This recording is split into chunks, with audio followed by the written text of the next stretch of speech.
박수로 맞이해 주시면 감사하겠습니다. 네, 안녕하세요. OCS 프로의 김민성입니다. 반갑습니다.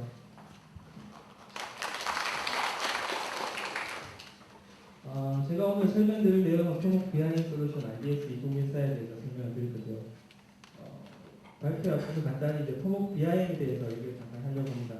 현재 이제 토목 쪽 분야에 있어서 여러 가지 이제 생겨난 이슈들이 있는데요. 보면 해외 프로젝트들을 많이 하시고 계시고, 좀 더 이제 프로젝트가 복잡화되고, 그리고 신규 프로젝트보다는 이제 기존 구조물을 이제 확장하거나 철거하고 신설하거나 하는 그 기존 구조물에 대한 프로젝트가 증가하고 있고, 그 환경에 대한 문제들이 이제 많은 이제 이슈화되고 있는데, 이런 문제들이 어떻게 보면 이제 BIM으로 해결할 수 있다는 부분이 있고, 이게 이제 IDS 2024 같은 경우는 BIM에 있어서 이런 여러 가지 문제들을 해결하고 펑션 기능적으로도 그렇고 제품적으로 어떻게 이제 지원을 하고 있는지에 대해서 설명을 드리도록 하겠습니다.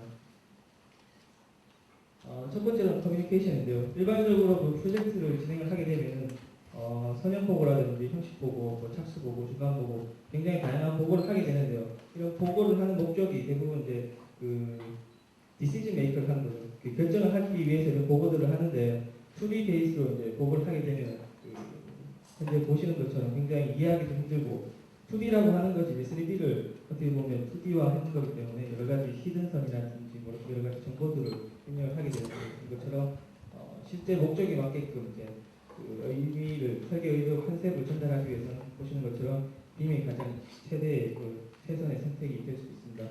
오토데스크에서는 인프라웍스라고 하는 제품이 이런 그 개념 설계 단계에서 간단하게 모델링하고 시뮬레이션 할 수 있는 이런 기능들이 있는데요. 간단하게 이제 인프라웍스에 대해서 설명을 드리겠습니다. 우선 그 토목 분야의 특징이 건축 분야와 달리 좀 더 지형을 잘 활용을 해야 되는데요. 보시는 것처럼 여러 가지 GIS 데이터를 가지고 오고 이렇게 가져온 데이터를 바탕으로 3차원 3D 지형을 구축을 합니다. 그리고 여러 가지 그 대안 작업을 할 수가 있는데요. 기존에 형성된 3D 지형 위에다가 다른 파일을 저장을 하는 것이 아니고 여러 가지 프로포절 안을 정의를 하고 그 지형 위에다가 여러 가지 안 그 모델링을 할 수가 있습니다. 이렇게 모델링한 데이터가 단순히 그냥 3D 모델링 데이터가 아니고 좀 더 시각화하거나 혹은 이제 동영상으로 만들 수도 있습니다. 간단히 이제 데모 영상을 보여드릴 건데요. 지금 이 영상은 실제로 이제 파크웨이 프로젝트에 사용된 영상인데 샌프란시스코의 이제 금문교라든지 베이브리지까지 이어지는 이제 파크웨이를 실제 시공을 할 때 그 주민들에게 그 설계 컨셉을 전달할 때 이런 데이터가 활용이 되었습니다. 보시면은 이제 데이터 소스들이 이제 3D 모델 데이터부터 해서 REST 이미지 데이터 그리고 벡터 데이터 다양한 데이터를 가지고 와서 이런 그 모델링을 구축을 했고요. 2014 같은 경우는 레빗 파일로가 바로 이제 불러올 수도 있고 앞서 말씀드렸던 포인트 클라우드 레이저 스캐닝 데이터도 이제 불러올 수가 있습니다. 이렇게 그 구축된 지형을 바탕으로 해서 여러 가지 대안 작업을 할 수가 있는데 보시는 것처럼 이제 프로포절 단계에서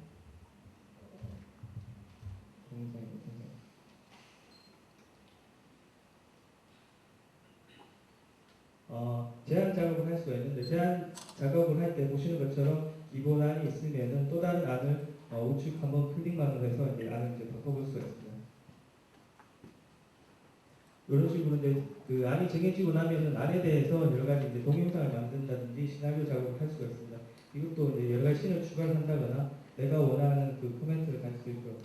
간단하게 이렇게 그 제작된 영상들이 클라우드에서 올라가고 인프라웍스 360을 아이패드에 설치하시면 간단하게 패드를 이용해서 보고를 할 수가 있습니다.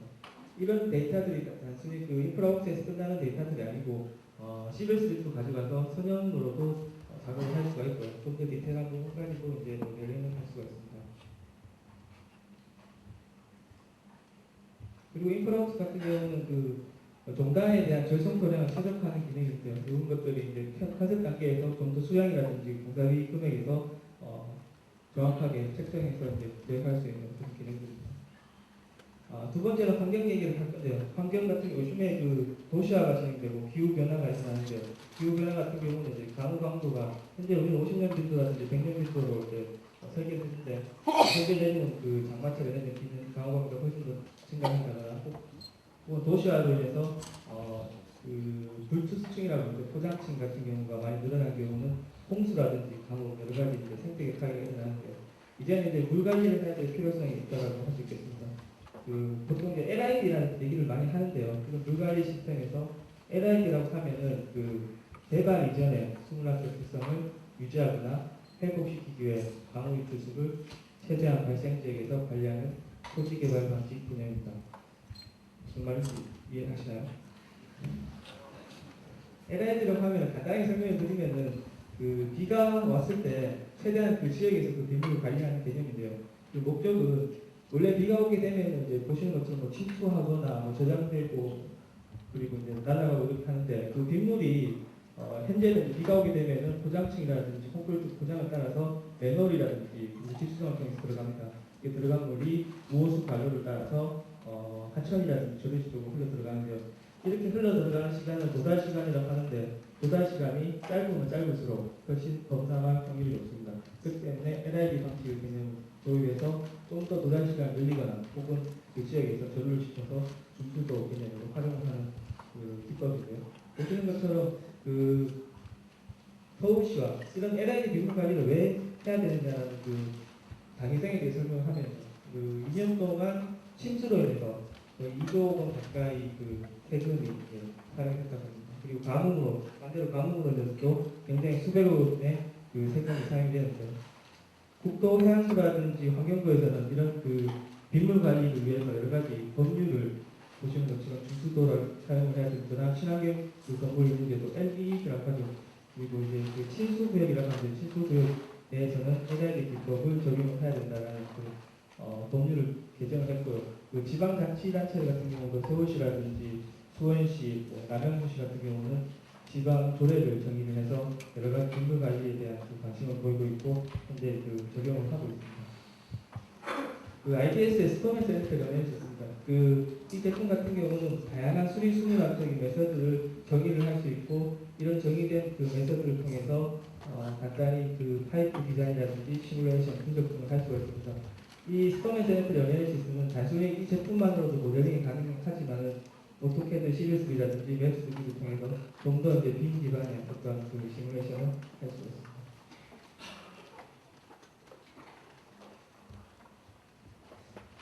지금 보시는 사례는 미국 쪽에서 LED 인증을 위해서 CBS3D와 스토너 센터 연리스를 활용을 해서 LED 골동을 인증한 사례입니다. 다음은 해외 프로젝트에 대해서 이제 말씀을 드리려고 하는데요.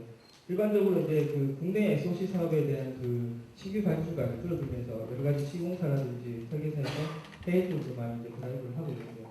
보시는 것처럼 특히 이제 해외 프로젝트 같은 경우는 구조 분야는 아무래도 이제 코드에 대한 스터디를 많이 해야 되거든요. 이런 설계 코드를 이해하기 위해서는 여러 가지 이제 강구조라든지 콘크리트 관련한 문제들을 많이 보게 되는데 이런 맨아웃 로스를 굉장히 구조 분야에서 많이 느끼고 있는데 오토데스크의 IBS에는 로봇 스트럭처럴 어널리시스라는 제품이 있습니다. 단순히 이제 구조 해석 기능만 있는 것이 아니고 이거는 40개 이상의 강구조 코드와 30개 이상의 콘크리트 코드 이 제품이 원래는 유럽에서 만들어졌다가 오토데스크가 인수했기 때문에 유럽 쪽에 관련된 한계상 설계법이라든지 이탈리아, 프랑스, 유럽 코드 여러 가지 BS 코드를 지원하고 있고 심지어 중국이나 인도 일본 코드도 지원하고 있습니다. 이런 지원 코드만 지원하는 것이 아니고 해석된 데이터를 바탕으로 해서 반면 목표까지 가능하기 때문에 팬더석이라든지 해외 프로젝트에 가장 최적화된 솔루션이라고 할 수 있습니다. RSA 같은 경우는 단순히 이제 해석만 되는 것이 아니고 레빗과의 호환성이 굉장히 좋기 때문에 긴 데이터를 그대로 불러들여서 해석을 할 수 있습니다. 다음 이제 복잡화된 프로젝트에 대해서 설명을 드릴 건데요. 일반적으로 이제는 설계를 할 때 시공적인 컨셉을 가지고 설계를 많이 해야 되는데요. 시빌 3D의 코리더 솔리드 익스트랙트라는 기능을 이용하면은 보시는 것처럼 기존에 그냥 하나의 객체로 인식했던 선형 파일들을 여러 가지 시공 공정에 맞춰서 다르게 나눌 수도 있고 나눈 공정에 맞게끔 포장층을 또 나눠서 솔리드로 구출할 수 있는 기능이 있습니다. 보다 용이하게 이제 도로 쪽에 성능 관리를 할 수가 있고 그리고 지오테크니컬 모듈이라는 것을 이용하면은 기존에 보링을 하게 되면 수기로 다 입력을 하거나 혹은 이제 수기로 입력된 데이터를 바탕으로 해서 캐드라든지 블로그를 잡아서 보링 데이터를 입력을 하는데요. CBS의 지오테크니컬 모듈 같은 경우는 CSV 파일이라든지 HCS 파일을 한 번에 인풋해서 우측 하단에 보시는 것처럼 그 보링 데이터를 한 번에 3D로 구축할 수가 있고, 그렇게 구축된 보링 데이터를 여러 가지 그 층별로 서피스를 만들 수도 있고 여러 가지 분석들을 할 수가 있습니다. 다음은 단순히 그 철도 쪽 선역만을 지원하는 것이 아니고 레일웨이 모듈을 이용을 하면 여러 가지 설계 코드, 철도 설계 코드를 정의하고 검토도 가능하고, 철도 쪽에 있는 가장 많이 사용하는 캠프 설계도 지원을 하고 있습니다. 이건 알래스카 웨이 때문에요. 시애틀 쪽에 이제 노후화된 프로젝트입니다. 이거는 이제 기존 도로를 확장하거나 구조물을 확장 혹은 철거 신설하는 프로젝트인데, 굉장히 그 기존의 유틸리티들이 많기 때문에 그 복잡한 지작물들과의 간섭이라든지 그리고 여러 그 이해 당사자들과의 협업을 위해서 이미 활용되는 사례입니다. 구조물 노후화에 대해서 얘기를 할 건데요. 11도 마찬가지 앞서서 이제 김대생 기사님이 그 리캡에 대해서 설명을 드렸는데, 아무리 시공을 한다고 해도 중공도면이랑 똑같이 구조물이 시공되기는 힘들고, 그리고 여러 그 노후화되면서 장기 침하라든지 부분 침하로 인해서 구조물의 형상이 많이 이제 변이가 발생이 되는데, 그런 형상 정보를 가지고 올 때 이런 레이저 스캐닝 데이터를 활용을 할 수가 있습니다. 스캐닝 데이터를 가지고 와서 여러 가지 관측 체크라든지 시도해서 좀 더 나은데 이 모델링을 할 수가 있고, 제가 간단히 사례를 보여드릴 건데, 이거는 이제 그 백그라운드에 대해 설명을 드리면은 기존 교량을 철거하고 신설하는 프로젝트인데, 설계할 당시에는 그 기존 교량 옆에다가 임시 교량인 가교를 설치를 하고 그 기존 교량을 철거를 하고 신설하는 프로젝트인데, 순투사가 이거를 그 수주를 하면서 그 레이저 스캐닝을 통해서 기존 교량에 대한 형상 정보를 다 가지고 와서 기존 교량에 대한 그 내한을 평가를 했습니다. 그리고 상부가 아직까지도 그 구조적으로 안전하다고 판단해서 기존 교량 옆에 가교를 설치를 할 때 가교 하부만 시공을 하고 상부는 기존 교량의 상부를 슬라이딩해서 그대로 사용을 했습니다. 이거는 그 단순히 이런 공법을 그 발주처에게 이해시키는 용도로서 이미 활용이 되었고, 이 공법을 적용함으로 인해서 결과적으로는 1년 동안 공기를 단축시키고 있고 100억 이상의 공사비를 절감을 했습니다. 실제로 이제 모델링된 영상을 보여드리도록 하겠습니다. 기존 교량 옆에다 가교 하부를 시공을 하고요. 가교 하부가 시공이 되면은 기존 교량의 상부를 슬라이딩해서 가교와 접합을 시킵니다. 그리고 1차 교통처리를 하고요. 1차 교통처리가 끝나면 기존 교량을 철거하고 2차 교통처리를 합니다. 2차 교통처리가 끝나면 접속 교량을 이제 시공을 하고, 그리고 3차 교통처리합니다. 그리고 신설 교량을 신설하고 4차 교통처리하고 가교를 철거합니다. 가교를 철거하면 시공이 완료됩니다. 저런 그 굉장히 복잡한 공정과 교통처리 그리고 새로운 공법에 대한 이해를 위해서 이미 활용된 사례이고, 레이저 스캐닝 데이터를 이용해서 굉장히 많은 공사비와 공사기간을 단축시킨 사례가 볼 수 있습니다. 제가 이때까지 설명한 건 IDS 2014에 대한 기능과 제품에 대해서 설명을 드렸는데요.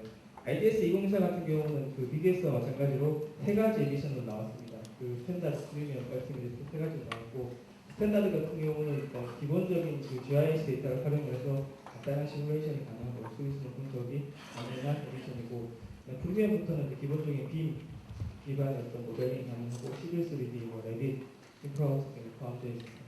그리고 얼티밋 같은 경우는 좀 더 나은 구조 해석이라든지 그리고 간섭 체크 등이 가능한 에디션이라고 할 수 있습니다. IDS는 토목 전 분야에 있어서 빔 프로세스를 지원을 하고 있고, 보시는 것처럼 굉장히 효율적인 의사소통 도구를 포함하고 있고, 굉장히 다양한 레퍼런스로 해보면 그 검증된 AI 솔루션이라고 할 수 있겠습니다. 이상입니다. 감사합니다.